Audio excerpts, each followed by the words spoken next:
All right, good afternoon. Welcome back to Hangar Modern Classics. I'm in the process of blocking the right front fender for Project Camaro.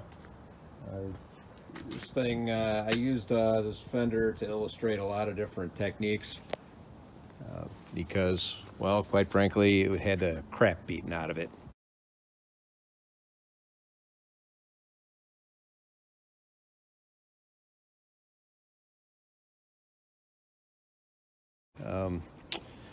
So we had done extensive work, which was illustrated in previous videos, and if you've been following the progress of the car, I just thought you might find it interesting to see what we were able to do with this fender.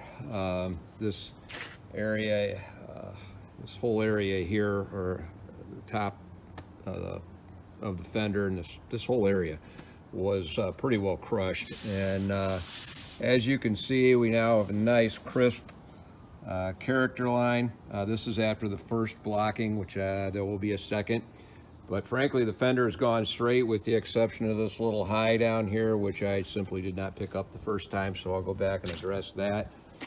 But there was damage all throughout this entire panel and up on the nose, and I haven't sanded the top edge yet, but I just thought you might like to see what can be done with one of these original fenders. A lot of places instinct is to replace, and mine is to save if possible the original sheet metal. This in all likelihood was a candidate for replacement, but it was a solid fender. There really isn't any rust in it to speak of, which is unusual.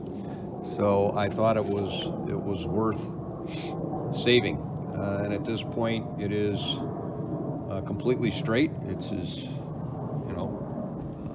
it's a good original panel now, so it can be done. And if you're doing this on your own nickel, all it cost you was time if it's your own car.